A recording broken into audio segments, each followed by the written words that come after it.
Queen and I had the enormous privilege of meeting once again the remarkable veterans of that very special generation who gave of themselves so courageously on behalf of us all. Listening to these once young servicemen and women touched us deeply as they spoke of their comrades drawn from across the Commonwealth who never returned and who now rest peacefully where they made the ultimate sacrifice. Their example of service and selflessness continues to inspire across the generations. During previous commemorations, we were able to console ourselves with the thought that these tragic events seldom happen in the modern era. But on this Christmas Day, we cannot help but think of those for whom the devastating effects of conflict in the Middle East, in Central Europe, in Africa, and elsewhere pose a daily threat to so many people's lives and livelihoods. We also think of the humanitarian organizations working tirelessly to bring vital relief. After all, the Gospels speak so vividly of conflict and teach the values with which we can overcome it. The example that Jesus gave us is timeless and universal. It is to enter the world of those who suffer, to make a difference to their lives, and so bring hope where there is despair. As the famous Christmas carol, Once in Royal David's City, reminds us, our Savior Holy came down to earth from heaven, lived among the poor and mean and lowly, and transformed the lives of those he met through God's redeeming love.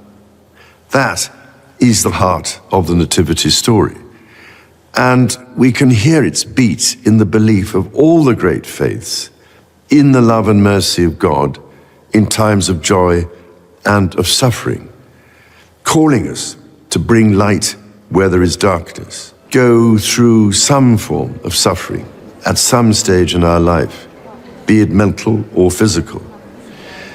The degree to which we help one another and draw support from each other, be we people of faith or of none, is a measure of our civilization as nations. This is what continually impresses me as my family and I meet with and listen to those who dedicate their lives to helping others.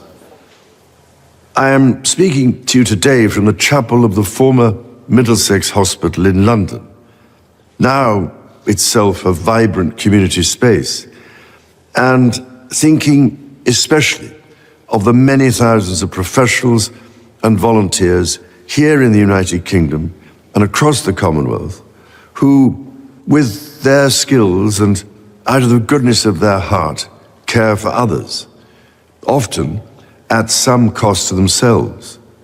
From a personal point of view, I offer special heartfelt thanks to the selfless doctors and nurses who this year have supported me and other members of my family through the uncertainties and anxieties of illness, and have helped provide the strength, care, and comfort we have needed. I'm deeply grateful too to all those who have offered us their own kind words of sympathy and encouragement. On our recent visit to the South Pacific to attend the Commonwealth Summit, I was reminded constantly of the strength which institutions as well as individuals can draw from one another, and of how diversity of culture, ethnicity, and faith provides strength, not weakness. Across the Commonwealth, we are held together by a willingness to listen to each other, to learn from one another, and to find just how much we have in common. Because through listening, we learn to respect our differences, to defeat prejudice, and to open up new possibilities. I felt a deep sense of pride here in the United Kingdom when in response to anger and lawlessness in several towns this summer, communities came together, not to repeat these behaviors, but to repair. To repair not just buildings, but relationships. And most importantly, to repair trust by listening and, through understanding, deciding how to act for the good of all. Again, listening is a recurrent theme of the Nativity story. Mary, the mother of Jesus, listened to the angel who revealed to her a different future full of hope for all people.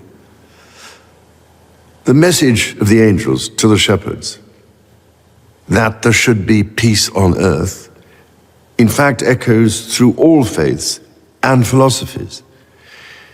It rings true to this day for people of goodwill across the world.